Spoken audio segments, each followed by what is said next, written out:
Kaïna, l'épopée de la dernière reine Amazigh. Dans les plaines brûlantes du Maghreb, bien avant que les royaumes ne tracent leurs frontières, naquit une enfant dont le destin semblait écrit dans les cendres du désert. On l'appelait Diya. Elle venait du peuple Amazigh, un peuple libre, farouche, sculpté par le vent et la pierre. Dès sa naissance, certains disaient qu'un feu étrange brillait dans ses yeux, un feu ancien, un feu qui ne vacillait jamais. Elle grandit dans les montagnes des Aurès, là où les couleurs du soir peignent les rochers d'un rouge profond. C'est dans ces terres sauvages qu'elle apprit la langue du vent, l'art de lire les traces dans le sable et la sagesse des anciens. Les femmes du village racontaient que Diya comprenait des choses que même les vieillards ne percevaient pas. On disait qu'elle voyait le monde non tel qu'il était, mais tel qu'il allait devenir. Une nuit, alors que les étoiles brillaient comme des lances dans le ciel noir, une vieille femme s'approcha d'elle. Elle posa une main tremblante sur son front et lui murmura « Le désert n'oublie jamais les enfants qu'il choisit. Et toi, Diya, tu es né pour que d'autres respirent encore demain. » Ces mots brûlèrent dans son esprit comme une prophétie. Les années passèrent et Diya devint une femme forte, respectée, redoutée. Son regard perçait les mensonges et sa parole portait plus loin que le tonnerre. Lorsqu'elle parlait, le silence se faisait. Lorsqu'elle avançait, les tribus se levaient derrière elle, comme un seul peuple qu'elle guidait par sa seule présence. Mais bientôt, une rumeur venue d'Orient se propagea comme une ombre grandissante. Des armées avançaient, rapides, disciplinées, invincibles.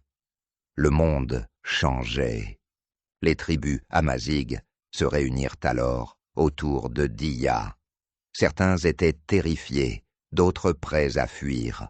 Mais elle, calme, droite, leva les yeux vers l'horizon embrasé et déclara « Tant que le sable portera nos pas, personne ne nous arrachera à cette terre. » Ainsi commença la montée de celle que l'histoire surnommerait un jour la reine Kaïna.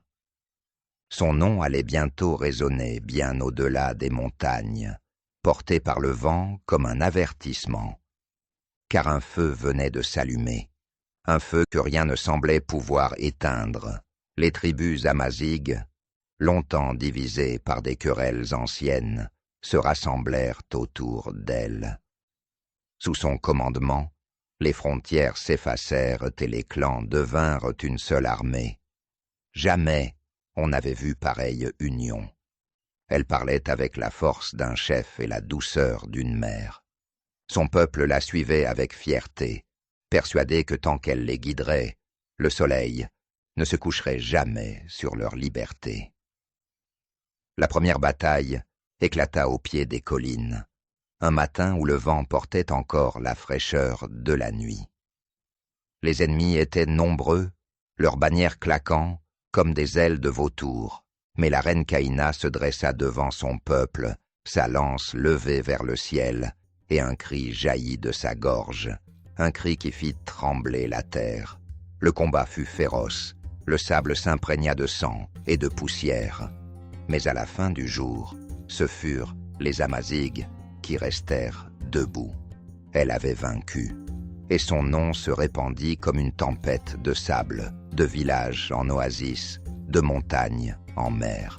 Elle régna alors sur une terre vaste, plus vaste que tout ce qu'un chef Amazigh avait gouverné avant elle. Elle faisait justice, protégeait les faibles, relevait les villages ravagés. Mais malgré la gloire, malgré les victoires, une ombre grandissait en elle, une vision, persistante, douloureuse. Elle voyait parfois des terres brûlées, des villages désertés, des visages en larmes. Dans ses rêves, un désert noir avalait tout ce qu'elle aimait. Elle comprit alors que son destin n'était pas seulement de gagner des batailles, mais aussi de préparer son peuple au pire. Elle ordonna la destruction des récoltes et des villages que l'ennemi pourrait utiliser. Ses propres soldats la regardèrent avec incompréhension, parfois avec peur. Mais elle savait que la tempête à venir serait plus grande que tout ce qu'ils avaient à affronter. Et pourtant, malgré les murmures, malgré le doute, son peuple restait derrière elle. Parce qu'ils savaient que jamais elle ne les avait trahis, parce que dans leur cœur brûlait la même flamme que dans les siens. Les ennemis revinrent, plus nombreux, plus déterminés. Le désert trembla à nouveau sous le fracas de leurs pas, et la reine Caïna sentit que la prophétie approchait. L'aube de la dernière bataille se leva dans un silence étrange, presque sacré. La reine Caïna observait l'horizon d'un regard grave. Ses fils se tenaient à ses côtés, jeunes, courageux, inquiets. Elle posa une main sur leurs visages et dit simplement « Ne vous souvenez pas de moi comme d'une reine, mais comme d'une mère qui vous a aimé de toutes ses forces. Allez, vivez, portez mon peuple plus loin que mes pas. » Ils baissèrent la tête, les larmes brûlèrent leurs joues, mais ils obéirent, car elle leur avait appris que parfois, aimer signifiait partir. L'armée ennemie avança comme une mer sombre. Le choc fut brutal. Les lames s'entrechoquèrent. Le vent du désert hurla comme un animal blessé. Caïna combattit en tête, sa lance décrivant des arcs de lumière. À elle seule, elle semblait porter la rage de tout un peuple. Mais le nombre était trop grand. Peu à peu, l'armée amazighe plia. Ses compagnons tombaient autour d'elle un à un. Et dans le tumulte, elle comprit que l'heure de sa propre prophétie était venue. Elle fit un dernier pas, puis un autre.